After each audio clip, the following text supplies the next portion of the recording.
জ্যোতি চোখের টল টলে পানি নিয়ে সাইদের দিকেই তাকালো। কি সুন্দরভাবে তাকে অপমান করছে, কি সুন্দরভাবে বাসায় আসতে নিষেধ করছে, কি সুন্দরভাবে বুঝিয়ে দিল যে অধিকার দেখাচ্ছ সে তোমার না, তাহলে কার? সে হুড়পড়ি যার গুণ গান চাচি বাসায় এসেছে পর থেকে বলছে তো বলছেই। তার জন্যই বুঝি এত বারবার ঢাকায় যাওয়া। সে আসলেও কি এই কথা বলবে, নাকি তার ক্ষেত্রেই এই নিষ্ঠুরতা? আসমা ছেলেকে ধমক দিয়ে বললেন, সাইদ, কি কস তুই? মেয়েটারে কান্দাই দিলি? ওর মতো লক্ষ্মী কি সাবিয়া দিন ভরে ঢং করে ঘুরতেছে? মায়ের খবর আছে তার? এইটা তো আমার আরেক মাইয়া। এই মাইয়া তো আমারে দেখা রাখে। ওর যখন খুশি, যতক্ষণ খুশি এই বাড়ি থাকবো, কাউরে জানি কিছু কইতে না দেখি। আয় এইদিকে আয় মা, আমার কাছে আয়। আসমা হাত বাড়িয়ে জ্যোতিকে কাছে ডাকলো। জ্যোতি সাইদের দিকে তাকালো, তাকে আসমার পাশে গিয়ে বসলো। তার চোখে মুখে রাগ। আসমা খেয়াল না করলেও সাইদ ঠিকই দেখলো, দেখে মুচকি হাসলো। তোমার ধারণা আমি তোমাকে ভালোবাসি না? না। ওসি শান্তভাবে বলল, এতদিন পরে এই মনে হলো বুঝি? হ্যাঁ। কেন? ইমরান কথা বললই না। সে চোখে মুখে বিরক্তি নিয়ে অন্য পাশেই তাকালো। ওসি মলিনভাবে হাসলো। ইমরান যখন ফোন করে বলল বিকেলে দেখা করবে, সে খুশিতেই বাকবাকুম। কতদিন পরে তারা এভাবেই দেখা করবে। হাওয়ায় ভাসতে ভাসতে সে রেডি হলো। সকাল থেকে বিকাল হওয়ার আগ পর্যন্ত কিভাবে কেটেছে সেই জানে। আর এখন শুনতে হচ্ছে সে তাকে ভালোই বাসে না। ওসি দীর্ঘশ্বাস ফেললো, ফেলে ইমরানের হাতের আঙ্গুলের ভাঁজে আঙ্গুল রাখলো। কতদিন পরে এইভাবে পাশাপাশি বসে আছে। ইমরান অবশ্য হাত ধরলো না, সে হাত শক্ত করে অন্যদিকে তাকিয়ে আছে। এত সুন্দর বিকেল, এত সুন্দর রমণী তার পাশে বসে এক বুক ভালোবাসা নিয়ে হাত ধরে আছে। সে সেটা অনুভব করতেই পারল না। সে বিরক্ত, অনেক অনেক বিরক্ত। এই যে সে এত কষ্ট করছে, কেন এই মেয়ে তার জন্য একটা চাকরির ব্যবস্থা করছে না? শুধু একটা ফোনই তো। ভালোবাসার মানুষের জন্য এতটুকু করতে না পারলে কিসের ভালোবাসা? চাকরিটা হলে দুজনের জন্যই তো ভালো। তাহলেই বাসায় বিয়ের কথা সে বলতে পারবে।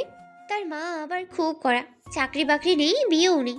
হাজার আড়ালে তুলালি হোক, ধারও ধারবে না। আজ একটা গল্প বলতে চাই, শুনবে? না। কেন? শুনতে ইচ্ছে করছে না তাই। এরপরে বলার সুযোগ আর হয়তো নাও থাকতে পারে। না হলে নেই, আমার শুনতে ইচ্ছে করছে না। ওসি হাসলো, হেসে বলল, অতি মূল্যবান কিছু মানুষ সহজেই পেয়ে গেলে তার কদর করে না। ইমরান তেতে উঠল। তার বলতে ইচ্ছে করলো কবে তার কদর করেনি। কখনো খারাপ ব্যবহার করেছে, তবে সব সময়ের মতো কিছু বললই না, মুখও ফেরালো না। এই মেয়েটার মুখে কিছু একটা আছে, সে কখনো কড়া করে কিছু বলতেই পারে না। অন্তত এই পর্যন্ত পারেনি। সে ফোঁস করেই শ্বাস ফেলল। টেনশন করো না, তোমার চাকরি হয়ে যাবে, 1 সপ্তাহের মধ্যেই হয়ে যাবে। ইমরান অবাক হয়ে ফিরে তাকালো, তার চোখ চিকচিক করছে। এবার সে হাত ধরলো, 2 হাত দিয়ে আঁকড়ে ধরলো। এবার বলো, শুনবে? ইমরান হাসলো, হেসে বলল, শুনবো, অবশ্যই শুনবো। আজ তুমি যা যা বলবে সব শুনবো। তুমি জানো না আজ আমি কত খুশি, অনেক অনেক খুশি। এই খুশিটুকু দেওয়ার জন্য তোমাকে অনেক অনেক ধন্যবাদ জান, অনেক অনেক ধন্যবাদ। ঐশী কিছুক্ষণ চুপচাপ নিশার ভাবে ইমরানের দিকে তাকিয়েই রইল। ইমরান তার খুশিতে খেয়ালই করলো না। এই হাসি খুশি মেয়েটার খুব শান্ত, একেবারেই শান্ত। ঐশী চোখ ফিরিয়ে সামনের দিকেই তাকালো, তাকে নিস্পৃহ কণ্ঠে বলল, গল্পটা এক রাজা রানীর। ইমরান হাসলো, হেসে বলল, সব গল্পে রাজা রানীই থাকে, তারপর বলো। না, সব গল্প রাজা রানীর থাকে না, কিছু কিছু গল্প কাঁচ আর হীরারও থাকে, সেটা তুমি বুঝবে না। আচ্ছা বাবা, সমস্যা নেই, এবার বলো। তারা ছিল খুব সুখী, কোনো কিছুরই তাদের অভাব ছিল না, ছিল না ভালোবাসারও, কিন্তু তাদের ঘর ছিল খালি, তারা ছিলেন নিঃসন্তান। রাজা যেমন তার রানীকে ভালোবাসে তেমনি রানীও, তাই এই অভাবটুকু তাদের ভালোবাসায় ফাটল ধরাতে পারেনি। তাদের দিন সুখে সুখেই কেটে যাচ্ছিল। একদিন রাজা তার রাজ্য ভ্রমণের জন্য বের হলো। পথে দেখতে পেল এক পাগলিকে, যে প্রসব ব্যথায় ছটপট করছে। কেউ এগিয়ে আসছে না। কে যাবে? একে তো নোংরা পাগলি, তার মধ্যে কান্না কার পাপ। কে যাবে এই পাপের ভাগিদার হতে? রাজা এগিয়ে গেলেন, রাজ্যের সবচেয়ে ভালো চিকিৎসালয়ে তাকে নিয়ে গেলেন। সেই পাগলি জন্ম দিল ফুটফুটে এক কন্যা সন্তান। তার যেমন চোখ তেমন তার নাক, তেমনি তার গায়ের রং। রাজা দেখে মুগ্ধ হয়ে গেলেন। কিন্তু পাগলি, তার হুঁশ নেই। তার যে একটা কন্যা সন্তান হয়েছে সেই খবরও নেই। সে ব্যথা থেকে মুক্ত, এতেই খুশি। রাজা পড়ল মহাবিপদে। এই মেয়ে নিয়ে এখন কি করবে? পাগলি তার মেয়েকে ছুঁয়েও দেখছে না। আসন্ন এই বিপদ থেকে রক্ষা করল রানী। সে এসে আগলে ধরল সেই মেয়েকে, বুকে জড়িয়ে নিল পরম মমতায়। তার কোলও তো খালি। আফসোস ছিল না অবশ্য, তবে আকাঙ্ক্ষাও তো ছিল। সেই পাগলি আর তার মেয়ের স্থান হলো রাজপ্রাসাদে। রাজা রানীর পরম আদরে বড় হতে লাগলো সেই মেয়ে। হয়ে গেল রাজপ্রাসাদের রাজকুমারী। আর পাগলি তার কাছে রাস্তা কি আর রাজপ্রাসাদে কি, তার দুনিয়া ছিল ভিন্ন। সেই ভিন্ন দুনিয়ায় সে একদিন হারিয়ে গেল। রাজা তাকে অনেক খোঁজার চেষ্টা করলো, তবে সে নেই, কোথাও নেই, হারিয়ে গেছে। হারিয়ে যাওয়া মানুষকে কি আর ফিরে পাওয়া যায়? ঐশী থামলো, থেমে হাতের দিকে তাকালো। ইমরান তার হাত ছেড়ে দিয়েছে। সেই শূন্য দৃষ্টিতে ঐশীর দিকেই তাকিয়ে আছে। ঐশীও এবার হাত গুটিয়ে নিল। তারপর ইমরানের চোখের দিকে তাকিয়ে বলল, তুমি কি জানো সেই রাজ্যের কুমারীটাকে? ইমরান কোনো উত্তরই দিল না। সে নিশ্চুপ। আমি রাস্তায় যখন কোনো পাগলিকে দেখি, তাকিয়ে তাকিয়ে অবাক হয়ে দেখি, এদের মধ্যেই তো আমার মা, যে আমাকে জন্ম দিয়ে হারিয়ে গেছে। সে জানেও না মাতৃত্ব কি, সে জানেও না তার একটা মেয়ে আছে, যার স্থান ছিল ফুটপাতে, কিন্তু ভাগ্যগুণে স্থান হয়েছে রাজপ্রাসাদে। ঐশী উঠে দাঁড়ালো, দাঁড়িয়ে বলল, যে রাজ্য দেখে রাজকন্যাকে তুমি ভালোবেসেছ, সে আসলে কেউ না, শূন্য। জন্মেরও ঠিক নেই। তাই তোমাকে নিরাশ করার জন্য আমি দুঃখিত। ইমরানকে হতভম্ব রেখে সে চলে এলো। রিকশায় উঠে অনেক কষ্টে কান্না গিলে তার মাকে ফোন দিল। ফোন ধরতেই ঢোক গিলে বলল, কি করো আম্মু? আয়েশার কপালেই ভাঁজ পড়ল। চিন্তিত স্বরেই বললেন, তুমি ঠিক আছো? হুম। কোথায় তুমি? রিকশায়, বাসায় আসছি। সব ঠিক আছে? কণ্ঠ এমন লাগছে কেন? ঐশী বুক ফেটে কান্না বেরোতে চাইল। চিৎকার করে বলতে ইচ্ছে করলো, ঠিক নেই আম্মু, কিছু ঠিক নেই। তোমার মেয়ে ভুল মানুষকে ভালোবেসেছে, ভুল, সব ভুল। হ্যালো ঐশী, আমি ঠিক আছি আম্মু, তোমাকে একটা দরকারে ফোন দিয়েছি। বাসায় আসো, তারপরে কথা বলছি। না, আমি এক্ষুনি বলবো। আচ্ছা বলো।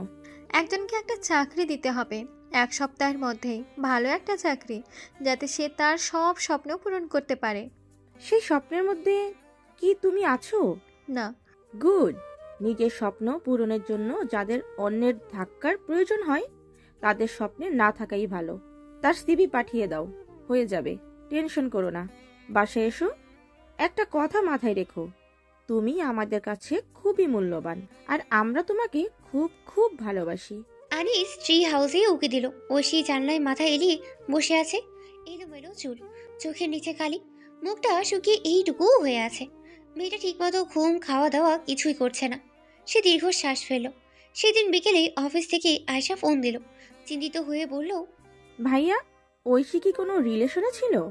আনিস অবাক হলো, তবে বুঝতেই দিল না। সে স্বাভাবিক কথায় বলল, কেন, কি হয়েছে? আয়শা বিষণ্ণ মাখা কণ্ঠে বলল, সে ভালো নেই, একদম নেই। তুই টেনশন করিস না, আমি দেখছি। বলেই ফোন রাখলো। বোনকে সান্ত্বনা দিল, তার নিজেরই বিপি হাই হয়ে গেল।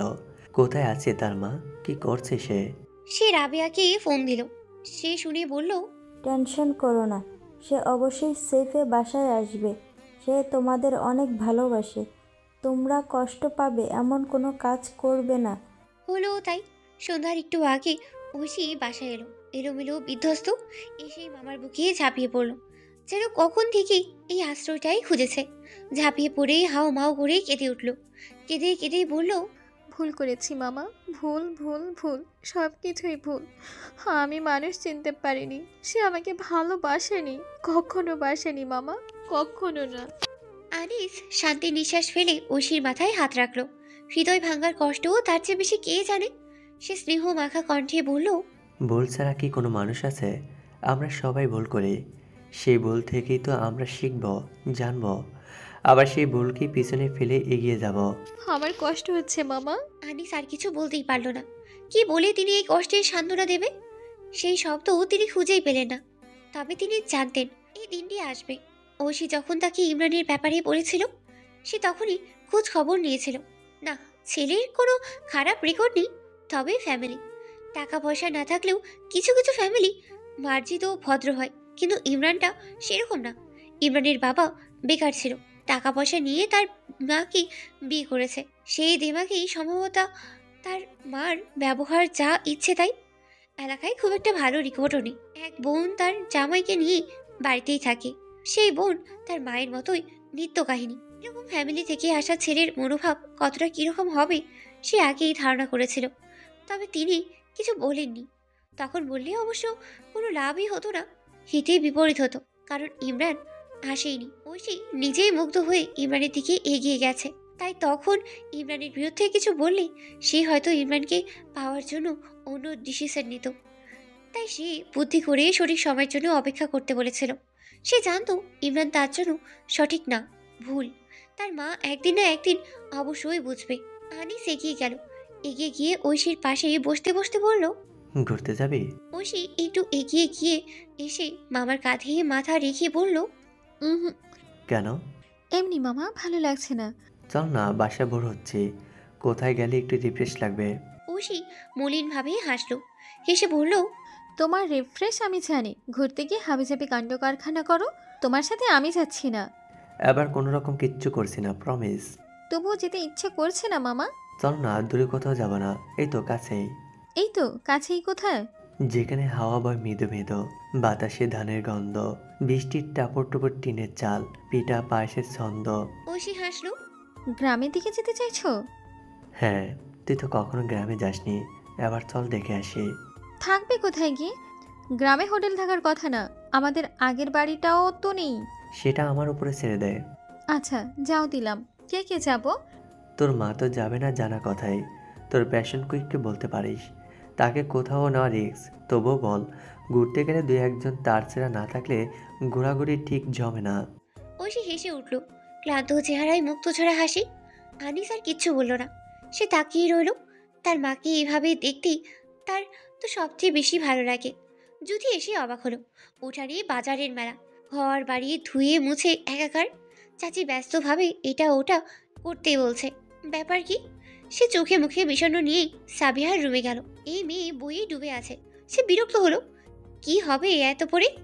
সেই তো বিয়ের পরে চুলায় গুতাতেই হবে। সে বিরক্তি মাখা কণ্ঠেই বলল, কি মহারানী, পড়ে মনে হয় গোষ্ঠী উদ্ধার করে ফেলছেন? সাবিহা আসলো, হেসে জ্যোতির দিকে তাকিয়ে গালে হাত রেখে বলল, গোষ্ঠী তো জানি না, তবে নিজেকে অবশ্যই করছি। ছাই করছিস, ইন্টার শুধু শেষ হতে দে, দেখবি বিয়ের লাইন লাগিয়ে দিয়েছে। আমাদের গ্রামের কোনো মেয়ে ইন্টার শেষ করতে পারে? তা পারে না, তবে আমি পারবো। ভাইয়া বলেছে যত খুশি লেখাপড়া করো, কোনো বাধা নেই। তোর তো আবার ভাইয়া আছে, আমার কি আছে? না আছে ভাইয়া, না আছে সাইয়া। ভাইয়া না থাক, মনের মতো সাইয়া খুঁজে নে, তারপর বিয়ে করে নাতিপুতির হাগুমুতু সাফ করার ডিউটি নেই। তা না হয় নিলাম, কোনো সমস্যা নেই, যদি নাতিপতির নানা দাদা তোর ভাইয়া হয়।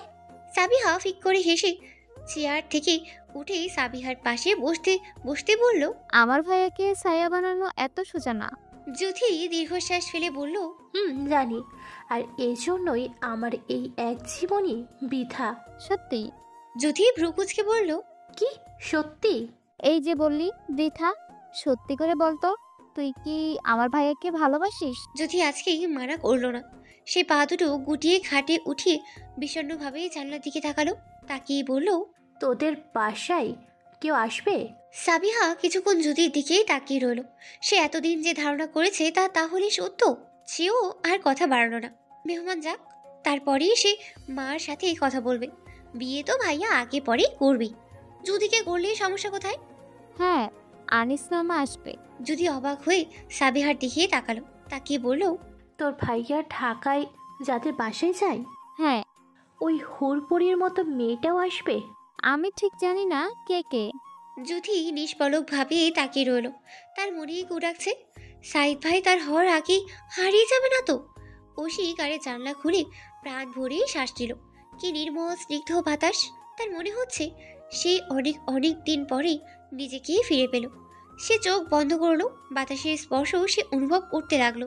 এই ঐশী, মাথা ভেতরে ঢুকা, অন্য গাড়ি এসে বাড়ি মেরে তো তোর কল্লা নিয়ে যাবে। ঐশী হাসলো, হেসে বলল, নিলে নিবে, আমি মাথায় ঢোকাবো না। এই নেওয়ার মাঝেও সুখ দাদু। সাহানা আর কথা বাড়ালো না। আনিসের সাথে থাকতে থাকতে এই মেয়েরও তার ছিঁড়ে গেছে। সে নড়ে চড়েই বসলো। পিছনে বসেছে তিনজন, ঐশী, সাহানা আর কুসুম। তিনজনই চিকনা চাকনা, তবু বসে আরাম হচ্ছে কেন কে জানে। কুসুম বিরক্ত হয়ে বলল, ঠেলে ঠেলে তো আরেকটু পরে জানালা দিয়ে বাহিরই কইরা দিবেন। আহেন, আরেকটু উপরে আহেন। আমি তোর কোথায় ঠেললাম? আমার কি ওই শক্তি আছে? নিজের পাছা সামলা। খাইয়া খাইয়া তো দুম্বার মতো বানাইয়া ফেলছো, এখন গাড়িতে জায়গা হয় না। আনিস খুক খুক করে কেসে উঠল। সে বসেছে ড্রাইভারের সাথে। কি বলে এই মহিলা, মুখে কোনো লাগাম টাগাম নেই। এর আনাই ভুল হয়েছে, তার মাথা শেষ। কুসুম ঠাডা পড়া চেহারা দিয়ে বলল, আমার পাশা দুম্বার মতো? এটা আপনি কইয়া পারলেন দাদু? আমি যাবো না। আনিস মামা, গাড়ি থামান, আমি যাবো না। ঐশী মাথা ভিতরে আনলো, এনে বলল, তোমরা কি শুরু করেছো? বলতেই হঠাৎ গাড়ি থেমে গেল। ঐশী বিরক্ত হয়ে বাইরে তাকালো। তাদের গাড়ির সামনে একটা বাইক। ধুলোর কারণে ক্লিয়ার দেখা যাচ্ছে না। সাদা শার্ট গায়ে কেউ এগিয়ে আসছে। ঐশী চোখ ছোট করে দেখার চেষ্টা করলো। গাড়ির কাছে আসতেই ঐশীর চোখ কপালে উঠল। তার সাথে সাথেই দাদুর একটা কথা মনে পড়ল। সাইদরা তাদের প্রতিবেশী। তারাই আমাদের গ্রামের বাড়ি সহ আরও জমি জমা কিনে নিয়েছে। তার মানে? সে কোনো রকম ঠোঁট নাড়িয়ে বলল, মামা, আমরা কি ঘাটতারা বেয়াদবের বাসায় থাকবো? ঐশীদের গাড়ি থেমেছে দেয়াল ঘেরা এক বিশাল বাড়িতে। নেমেই সে কি আপ্যায়ন! সবাই দৌড়ে বেরিয়েছে, যেন কত দিনের চেনা। আন্টি, তার মেয়ে সাবিহা, তাদের সাথে কথা বলে মনেই হয়নি তারা দূরের কেউ। মনে হয়েছে খুবই আপন। আর সাইদ, তার কথা মনে হতেই ঐশীর তখনের কথা মনে পড়ল। লোকটা তাদের এগিয়ে নিতে এগিয়েছিল। মামা তো খুব খুশি, পারলে বুকের মধ্যে ঢুকিয়ে ফেলে। তার খুব হিংসে হলো। তার মামা, তার একমাত্র মামা, কেন এই লোকটাকে এত পছন্দ করে? সে অবশ্য কথা বলেনি। লোকটাও না। বাইকে ওঠার আগে লোকটা একবার তাকিয়েছিল সাধারণভাবে। সামনে কেউ পড়লে যেভাবে তাকায় সেভাবে। তবু ঐশীর কেমন জানি লাগলো। মনে হলো এ তাকানোর পেছনেও কিছু আছে। সে আমাদের গাড়ির সাথে আগে আগে বাইক চালিয়ে এসেছে। ঐশীর তখন খুব ইচ্ছে হলো এই সুন্দর নির্মল গ্রামের মেঠো পথে বাইকে চড়ে যেতে। এই লোকটার জায়গায় অন্য কেউ থাকলে হয়তো বিনা সংকোচে বলেই ফেলতো। এই লোকটা বলেই বলতে পারেনি। কেন পারেনি? এই যে প্রথমেই গিট্টু লেগে গেছে। এই গিট্টু আর সহজে ছুটছেই না। ঐশী পুরো বাড়িতে চোখ বুলালো। সবাই ভেতরে বসে কথা বলছে। সে অবশ্য সেখানে বসেনি, পুরো বাড়ি ঘুরে ঘুরেই দেখছে। এই বাড়ির অর্ধেক আগে তাদের বাড়ি ছিল, এখন অবশ্য বোঝা যায় না। দাদু তো গাড়ি থেকে নেমেই শুরু করেছে আফসোস। আহারে, আমার স্বামীর ভিটা। ঐশী এগিয়ে গেল। পুরোটা জুড়ে বিশাল উঠান। উঠানের চারিদিকে গাছগাছালি। সেই গাছগাছালির তিন সাইডে তিনটা ঘর। মাঝেরটা বড়, বড় বলতে অনেক বড়, লম্বা করে 4-5টা মতো রুম। রুমের সামনে বিশাল বারান্দা। বারান্দা ঘিরে লোহার গ্রিল। বারান্দার মাঝে প্রবেশদ্বার। সেখানে রয়েছে বেশ কয়েকটা সিঁড়ি। ঐশীর এত ভালো লাগলো, তার মনে হচ্ছে সে কোনো গ্রামের বাড়ির ছবির সামনে আছে। বাড়ি, উঠান, সবুজ গাছগাছালি, বাড়ির সাইডে পুকুর। এত সুন্দরও বুঝি মানুষের বাড়ি হয়? এটা তো সাধারণ বাড়ি না, রূপকথার বাড়ি। সাধারণ মানুষের বাড়ি হবে ইট পাথরের। এভাবে স্বপ্নের মতো রঙিন হয় নাকি? ঐশী পুকুর পাড়ে গিয়ে দাঁড়ালো। সে পানি ভয় পায়, সাঁতারও জানে না। তা না হলে সিঁড়ি ভেঙে আরও সামনে যেত। পুকুরের চারিদিকে ফুলের গাছ। সে এগিয়ে গেল, একটা ফুলের গাছের সামনে এসে দাঁড়ালো। গাছটা চিনতে পারল না, তবে গাছ ভর্তি হলুদ ফুল। এই ফুলগুলো ছিঁড়ে গাছটাকে ন্যাড়া করলে কেমন হয়? সেও তো আমাদের বাসায় গিয়ে আমার ফুল গাছকে ভর্তা বানিয়েছে। তারটা কেন নয়? ঐশী হাত বাড়িয়েও কুটিয়ে নেয়। আহারে, এত সুন্দর ফুল সে নষ্ট করতে পারে না। সে ভিতরে চলে আসলো। বারান্দায় প্রবেশ করলে একেবারে সামনের রুমটায় বসার জায়গা। সেখানে মামা আর সাইদ বসে আছে। বাকি সবাই কোথায় ঐশী বুঝতেই পারলো না। সে এগিয়ে গিয়ে মামার পাশে বসলো। বসে সাইদের উদ্দেশ্যে স্বাভাবিকভাবেই বলল, পুকুরের সাইডে হলুদ ফুলের গাছটার নাম কি?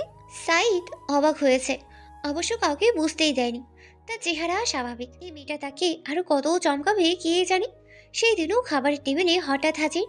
তার কল্পনারও বাইরে ছিল। আজ আবার এখন এমনভাবেই কথা বলছে যেন তারা প্রতিনিয়তই কথা বলে। সেই মানুষ দেখেই বুঝতে পারে সে কেমন। এই মেয়েটার হাবভাব কেন বোঝে না? সন্ধ্যা মালতী, এগুলো আপনি ভর্তা করে খান? আনিস ফিক করে হেসে উঠল, হাসলো সাইদও। না, আপনি চাইলে বানানোর ব্যবস্থা করতে পারি। ঐশী হাসলো না, ঠোঁট চেপে তার ভাষা টানা চোখে কিছুক্ষণ তাকিয়ে রইল। ঐশী বুঝতেও পারল না ওই কিছুক্ষণের মধ্যে একজন হাজার বার খুন হলো। শাহানা ওকাতে ওকাতে খাটে বসলো।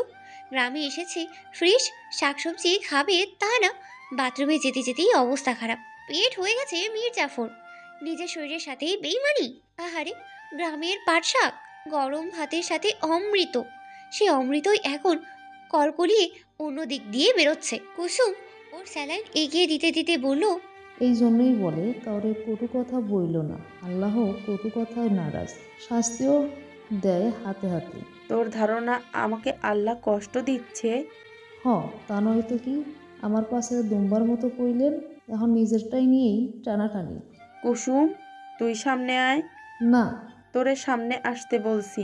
না, যাবো না, গেলে থাপ্পড় খাওয়ার চান্স আছে। তাছাড়া থাপ্পড়ে আমার সমস্যা না, সমস্যা হলো হাতে। হাত পেটের জীবাণু আবার হাতে হাতে ছড়ায়। শাহানা রাগে ফুঁসতে লাগলেন। এই মেয়ের মুখ চলে বেশি। তার শরীর ভালো থাকলে সে উঠে গিয়ে কয়েকটা থাপ্পড় লাগাতো। ঐশী ব্যস্তভাবে রুমে আসলো, এসে বলল, কুসুম আপা, ব্যাগ থেকে আমার ক্যাপটা খুঁজে দাও, আমি ক্ষেত দেখতে যাব। শাহানা ভ্রু কুঁচকে বললেন, খ্যাত এমন কি তাজমহল যে এই রোদের মধ্যে গিয়া দেখতে হবে? এখন তো 3টা বাজে, মামা বলেছে দেখতে দেখতে রোদ মরে যাবে। রোদের জীবন আছে যে মরে যাবে? চক পাতারে গরম কি তুই জানিস? গেলেই মাথা ঘুরে পড়ে যাবি। তোর খবিস মামার আর কাজ নেই। মামাকে দুষবে না তো দাদু, আমি নিচে থেকেই যাচ্ছি। কুসুম, পেয়েছো? এই যে লন, হ্যার পাশা জায়গার মতো থাকলেও আমিও জায়গায় থাকতাম।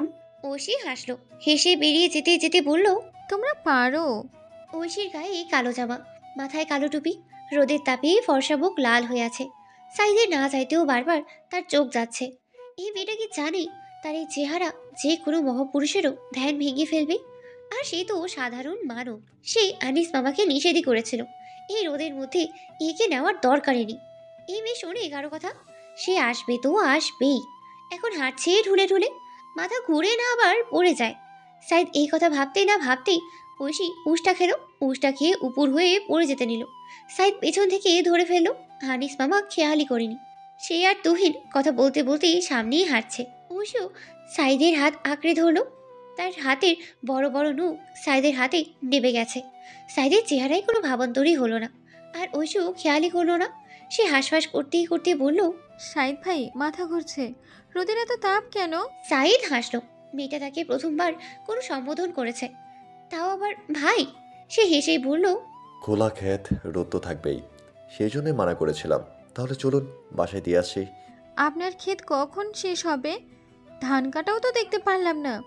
ধান আরও সামনে কাটছে, যেতে সময় লাগবে। তাহলে চলুন, এত কষ্ট করে এসেছি, ফিরে যাব না? সেই সময় আনিস ফিরে তাকালো। সাইদ হাত ছেড়িয়ে দিল। ঐশী বিরক্ত হয়ে বলল, ইস, আপনার হাত মনে হয় আমি খেয়ে ফেলতাম, এমনভাবে ছাড়িয়ে নিলেন। হেল্পিং হ্যান্ড হিসেবেই তো একটু ধরেছি। সাইদ কিছু বলল না, হাসলো। তার একবার বলতে ইচ্ছে করলো, হেল্পিং হ্যান্ড হিসেবে শুধু হাত কেন, পুরো আমাকেই ধরে রাখো। অনেক কষ্টেই নিজেকে দমালো। এই মেয়ের হজম শক্তি কম। প্রথম দিনের ভেজাল থেকে আজকেই একটু বেড়েছে, আবার কিছু বললে হারিয়েই যাবে। আনিস এগিয়ে আসলো, এসে বলল, কি হয়েছে? সাইদের কিছু বলতেই হলো না। ঐশী বলল, মাথা ঘুরছে মামা, পানি খাবো। সে কি, পানি এখন কোথায় পাবো? তাহলে চল বাসে ফিরে যাই। না, অন্য ব্যবস্থা করো, আমি ধান কাটা দেখবো। ধান কাটা আবার কি? গাছ মুঠো করে ধরে ক্যাচাং করে কেটে ফেলে। এর জন্য জান প্রাণ হারিয়ে দেখার কোনো মানে নেই। চল বাসায় চল। না মামা, আমি যাব না, দেখবো। আনিস দীর্ঘশ্বাস ফেল। এই দুনিয়ায় গায়েব হয়ে গেলেও এই মেয়ের ধ্যান কাটবে না। এই মেয়ের এই এক দোষ, মাঝে মাঝে যে কোন একটা বিষয় নিয়ে এই মেয়ে কামড়ে ধরবে, সেই ধরা সেই জিনিস না পাওয়া পর্যন্ত আর ছাড়বেই না। সমস্যা নেই, সামনে ডিপ কল আছে, আসুন। বলে সাইদ এগোতে লাগলো। ঐশীও পেছন পেছন এগোলো। আনিস হাফ ছেড়েই বাঁচলো। যাক, সাইদ সামলেছে। সে এক প্রকার দৌড়েই এগিয়ে তুহিনের কাছে গেল। সে যতক্ষণ থাকবে একটার পর একটা বায়না করতেই থাকবে। এই মেয়ের ধারণা তার মামা সুপার হিরো, যা বলবে তাই করতেই পারবে। কখন না জানি আবার বলে মামা করে নাও, হাঁটতে পারছে না। এই মেয়ের ভরসা নেই। ডিপ কল কি? সাইদ ঐশীর দিকে তাকালো। মেয়েটা সত্যি করুণ অবস্থা, তাও ধান কাটা দেখবে, আবার আমাকে বলে ঘাট টেরা। ডিপ কল দিয়ে খেতে পানি দেয়। সেই পানি খাওয়া যায়? এমন অবস্থায় পড়লে অবশ্যই যায়। আচ্ছা, আপনার কতগুলো ক্ষেত? অনেক। এই জন্যই বুঝি আসতে যেতে লোক আপনাকে এত সম্মান করছে। আপনার সাথে হাঁটতে হাঁটতে তো নিজেকে আমার সেলিব্রিটি মনে হচ্ছে। যার সাথেই দেখা হচ্ছে সালাম দিচ্ছে, কুশল জিজ্ঞেস করছে, কেউ কেউ তো হাতও মেলাচ্ছে। সাইদ হাসলো, হেসে বলল, এই দুনিয়াতে টাকার বিনিময়ে সব কিছু পাওয়া যায়, শুধু একটা জিনিস ছাড়া, সেটা হচ্ছে ভালোবাসা। এই লোকগুলো আমাকে ভালোবাসে, আমার ক্ষেতের জন্য না। ঐশী দাঁড়িয়েই বলল। দাঁড়িয়েই সাইদের দিকে তাকালো। শান্তভাবেই হেঁটে যাচ্ছে। এত কড়া রোদ, তাও সে নির্বিকার। তাকে কাবু করার সাধ্য যেন কারণই নেই। এই রোদ, রোদের তাপ সব কিছুই ক্ষুদ্র যেন তার নিজের তেজের কাছে। আসমা ঐশীর দিকে তাকিয়ে হাসলো। মেয়েটা মাটির চুলার পাশে মোড়া পেতেই বসেছে।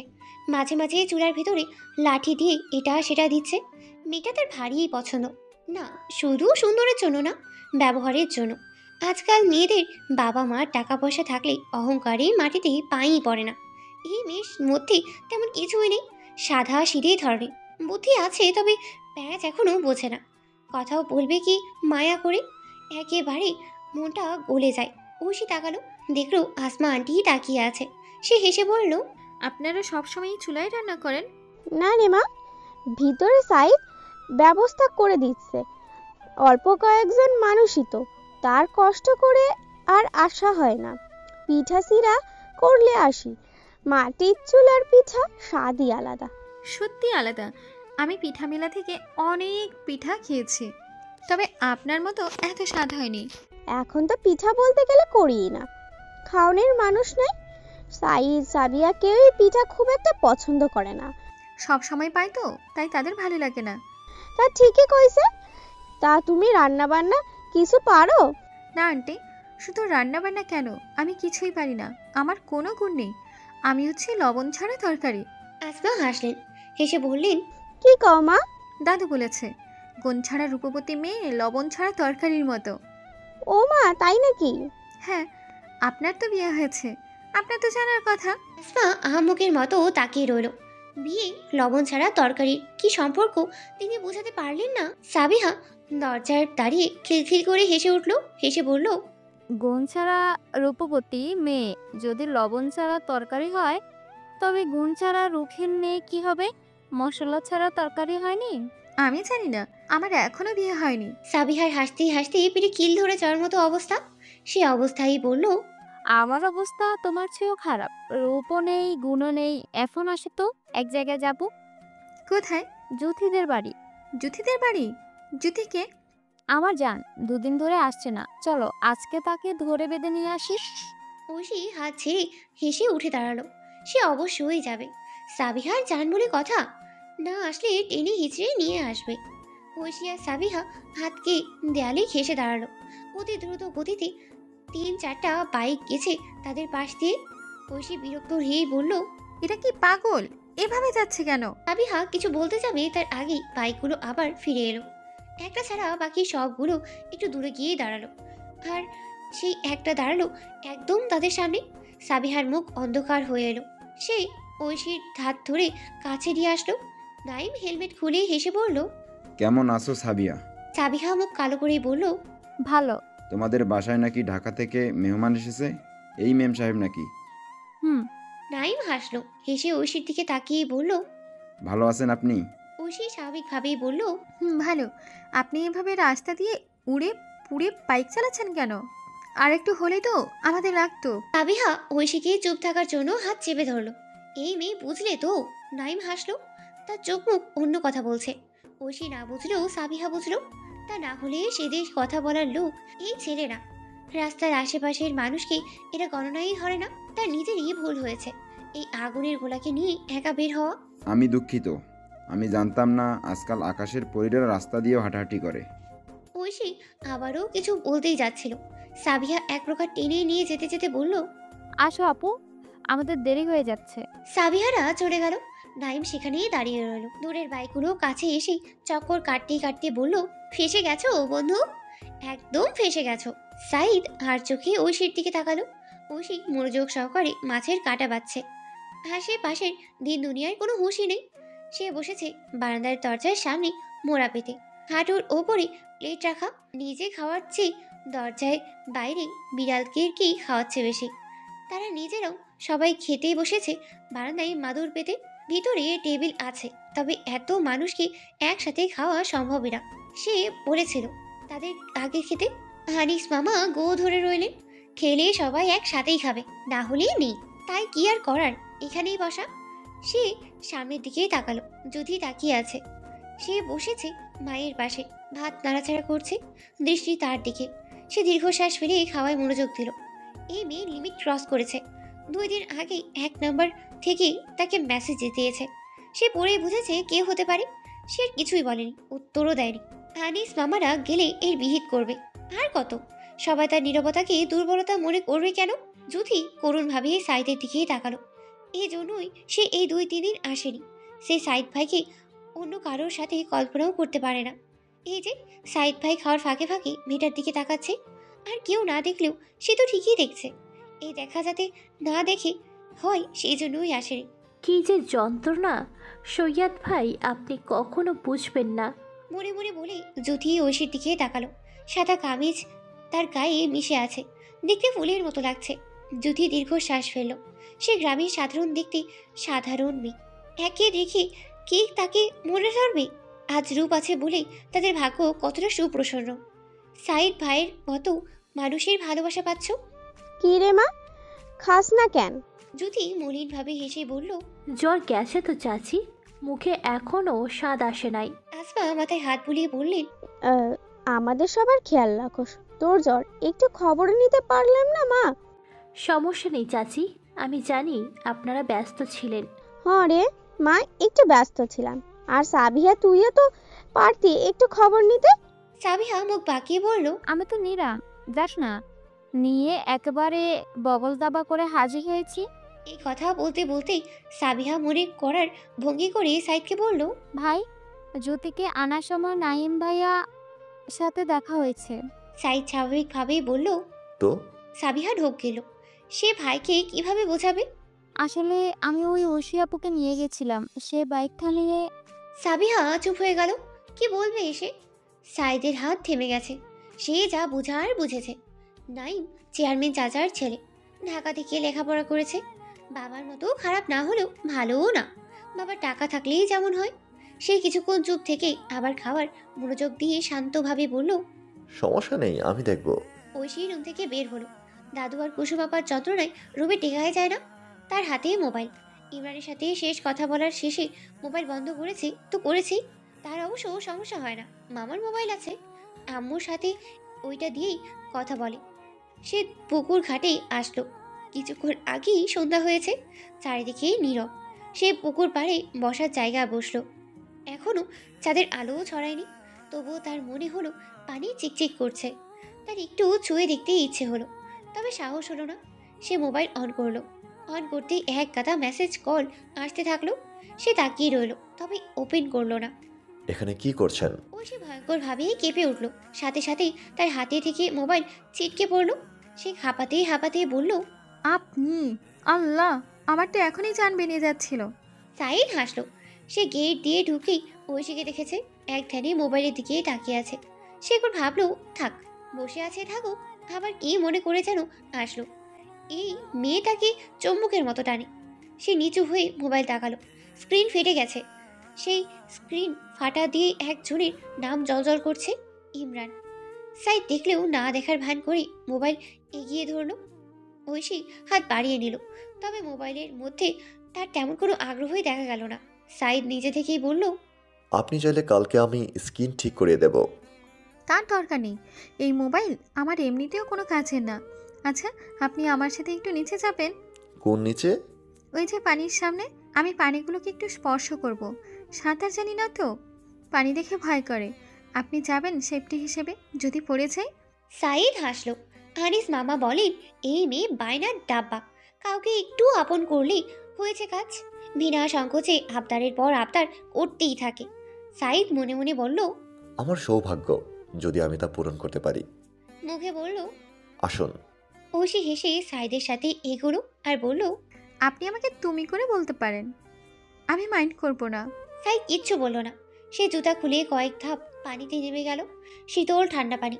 সেখানে দাঁড়িয়ে ঐশীর দিকে হাত বাড়িয়ে দিল। ঐশী তাকিয়ে রইল। সে যাবে কিনা বুঝতেই পারল না। এই সন্ধ্যা, এই স্নিগ্ধ বাতাস, আকাশে রূপালি চাঁদ, সব তাকে কেমন জানি নেশা ধরিয়ে দিল। সামনের এই মানুষটাকে আর দূরের কেউ মনেই হলো না। মনে হলো একে বিশ্বাস করা যায়, চোখ বন্ধ করে করা যায়। সে এগিয়ে গেল, হাতে হাত রেখে শক্ত করে আঁকড়ে ধরে আস্তে করে পানিতে পাহাড় ফেললো। ঠান্ডা পানির ছোঁয়া শিরশির করে পুরো শরীর ছড়িয়ে দিল। হাসি উঠল ঐশীর ঠোঁটে। আহ, কি শান্তি! ঐশী চোখ বন্ধ করে ফেলল। সে ভুলেই গেল একজনের হাতে হাত রেখেই সে খুব কাছাকাছি দাঁড়িয়ে আছে। আর সাইদ বুকের মধ্যে ঝড় আর চোখে মুখে এক রাশ মুগ্ধতা নিয়ে ঐশীর মুখের দিকে তাকিয়ে রইল। তার মনে হলো ওই আকাশের চাঁদের সৌন্দর্য তার সামনের এই চাঁদের কাছে খুবই তুচ্ছ। তার ঘোর লেগে গেল। সে আশপাশ দ্বিধা তরত্ব সব ভুলে গেল। আনিস আজকে তার খাতা কলম নিয়েই বসেছে। নতুন একটা প্লট মাথায় ঘুরপাক খাচ্ছে। এখানে এসেছে পর থেকে সময় পাচ্ছে না। সাইদের সাথে ঘুরতে ঘুরতে সময় কোন দিক দিয়ে যে যাচ্ছে টেরই পাচ্ছে না। আজকে যদি একটু নামানো যায়। গল্প মাথায় ঘুরপাক খাওয়া বড়ই যন্ত্রণাদায়ক। কোথাও ঠিকঠাকভাবে মন লাগানোই যায় না। ঐশী মামার পাশে এসে বসলো। তার মুখটা ভার। আনিস ঐশীর দিকে না তাকিয়ে বুঝলো। সে কলম খাতা রেখে দিল। তারপর ঐশীর মুখের দিকে তাকিয়ে বলল, আমার মায়ের মন খারাপ। মামা, আমরা ঢাকায় যাব কবে? আনিস ভ্রু কুচকালো। তার ধারণাই ছিল ঐশীর এখানেই ভালো লাগছে, মজা করছে, হাসি খুশি আছে। তাহলে হঠাৎ কি হলো? তুমি যেদিন বলবে সেদিনই যাব। তাহলে চলো আজকেই যাই। তুমি বললে অবশ্যই যাব, তবে আমি কি জানতে পারি হঠাৎ এই ডিসিশনের কারণ কি? কোনো সমস্যা হয়েছে? সে মুখ আরো অন্ধকার করে ফেললো। আসলে বলতে গেলে কোনো সমস্যাই নেই, আবার আছেও। সে সাইদ ভাইয়ের সামনে পড়তেই চাইছে না। তার ধারণা সাইদ ভাই তাকে পছন্দ করে। কালকে যখন পানিতে নামলো সে হুঁশ জ্ঞান সব হারিয়ে ফেললো। ওভাবে হাত ধরে কতটা কাছাকাছি কতক্ষণ দাঁড়িয়েছিল ও সে জানে না। তবে যখন চোখ খুললো সে থমকে গেল। সাইদ ভাই তার দিকেই তাকিয়ে আছে। তার চোখে মুখে মুগ্ধতার নেশা। এই নেশা যে কোনো মেয়েকেই কাবু করে ফেলার জন্য যথেষ্ট। আর তাকেও করে ফেললো। সেই নেশাই সে একটা লজ্জাজনক কাজ করে ফেলেছে। সে আরও এগিয়ে গেছে, একদম কাছাকাছি। নিজের অজান্তেই হাত রাখে তার ধীরে ধীরে উঠে গেছে খোঁচা খোঁচা ওই দাড়ির গালে। অন্যরকম একটা ঘোর। দিন দুনিয়ার কোনো হুঁশই নেই। শুধু দুজনেরই নিঃশ্বাসের উষ্ণতায় দুজনেই মাখামাখি। আরেকটু হলেই ঐশী কেঁদে ফেললো। সেই সময় যদি সাইদ ভাইয়ের ফোন না বাজতো ঐশী আর ভাবতেই পারল না সে কিভাবে করলো। সে এই নেশা ইমরানের চোখেই দেখতে চেয়েছিল। ইমরানের সাথে তার সম্পর্ক শেষ হলো মাত্র 2 দিন। এর মধ্যেই সে এরকম একটা কাজ কিভাবে করলো? আর সাইদ ভাই, সে আমাকে এখন কি ভাববে? লাজ লজ্জাহীন মেয়ে, ছি। আরে আরে কাঁদিস কেন? কি হয়েছে? আমি তোমাকে বলতে পারবো না মামা, কিছুতেই বলতে পারবো না। আমি আবারও ভুল করেছি, বিরাট রকমের ভুল। আনিস অবাক হলো। এখানে বিরাট রকমের ভুল কি করতে পারে সে বুঝতেই পারল না।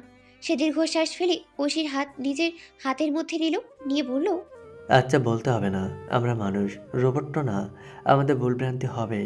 আমি একটু বেশি করি মামা। আনিস হালকা হাসলো। এখনো কখন কি করতে হবে বুঝে উঠতে পারো না তো, এজন্যই করো। আস্তে আস্তে সব ঠিক হয়ে যাবে। আসলে কি জানো, এই ভুলে ভরা এই বয়সটাই সবচেয়ে সুন্দর। তুমি যখন আরও সামনে এগিয়ে যাবে, সব কিছু চিন্তা ভাবনা করে করবে, তখন মনে হবে আরে ওই সময়টাই তো ভালো ছিলাম। হাসি ছিল, কান্না ছিল, ভুলভ্রান্তিও ছিল। এখন তো জীবন ফাঁসি হয়ে গেছে। সত্যি? মামা কখনো ভুল বলে? ঐশী ফুপাতে ফুপাতে 2 পাশে মাথা দুলালো আর বলল, না। এখনো পালাতে চাও? ঐশী এবারও মাথা নাড়ালো, তবে এবার বলল, হ্যাঁ। পালিয়ে যাওয়াটা কি ঠিক হবে? ভুল যতই বড় হোক সামনাসামনি হওয়া উচিত, তা না হলে সারা জীবন বহন করতে হয়। আমি 100% গ্যারান্টি দিয়ে বলতে পারি তুমি ঢাকায় গিয়েও শান্তি পাবে না। তাহলে আমি কি করব? কিছুই করার দরকার নেই, তুমি তোমার মতো থাকো। কতদিন? আনিস হাসলো, হেসে বলল, এটা তো আমাদের বাড়ি না যে সারা জীবন থাকবো। একদিন আগে হোক পরে হোক যেতে তো হবেই। সেই যাওয়াটাই দুদিন পরে যায়। পাশের গ্রামে মেলা, আবার কবে না কবে আসে, মেলাটা একটু দেখে যায়। ঐশীর কান্না থেমে গেছে। সে অস্থির হয়ে বলল, মামা আমিও যাব। হ্যাঁ অবশ্যই, তোমাকে ছাড়া আমি মেলায় যাব নাকি? ঐশী হাসলো। তখনই কাদের এসে দরজায় টোক দিল। আনিস দেখে বলল, কি ব্যাপার কাদের? চেয়ারম্যান চাচা আইসেন, আপনার সাথে কথা কইবে চাই। আনিস ভ্রু কুচকালো। আমার সাথে? যে মাম্মা। শাহিদ কোথায়? ভাইজান বাসায় নেই, তোয় ফোন করার ইচ্ছা আসতেছে। আনিস কতক্ষণ বসে রইল। চেয়ারম্যানের সাথে তার কি কাজ বুঝতেই পারল না। সে উঠে দাঁড়ালো। দেখা যাক। সে ঐশীর মাথায় হাত বুলিয়ে বেরিয়ে গেল। সাইদ বসার রুমের সামনে এসে দাঁড়ালো। রুমের এক পাশেই মিষ্ট ফল ফুলের বাহার। তার হাসি পেল। চেয়ারম্যান চাচা কেন এসেছে তার বুঝতে আর বাকি রইল না। সে আনিস মামা আর মার দিকে তাকালো। তারা কাঠের মতো চুপচাপ বসেই আছে, যেন তাদের মাথায় বন্দুক রাখা হয়েছে। অবশ্য এই লোকের কথাবার্তাই এমন। এই লোকের সাথে কথা বলার চেয়ে মানুষ এসে এসে গুলি খাওয়া বেশি পছন্দ করবে। সাইদ সালাম দিয়ে ভিতরে আসলো। ওয়ালাইকুম আসসালাম। তা কি খবর তোমার? ভালো চাচা, আপনি কেমন আছেন? ভালো। হঠাৎ আমার বাসায় কোনো দরকার চাচা? হ্যাঁ দরকার তো অবশ্যই আছে, তা না হলে এমনি এমনি কি আমি আসার লোক? সাইদ আবারও হাসলো। হেসে বলল, কি দরকার চাচা? আমি আমার নাইমের জন্য ওনার ভাগ্নিকে চাই। ছেলে আমার গো ধরেছে, সে বিয়ে করবে। আরে বিয়ে করবি কর, মেয়ের কি অভাব আছে?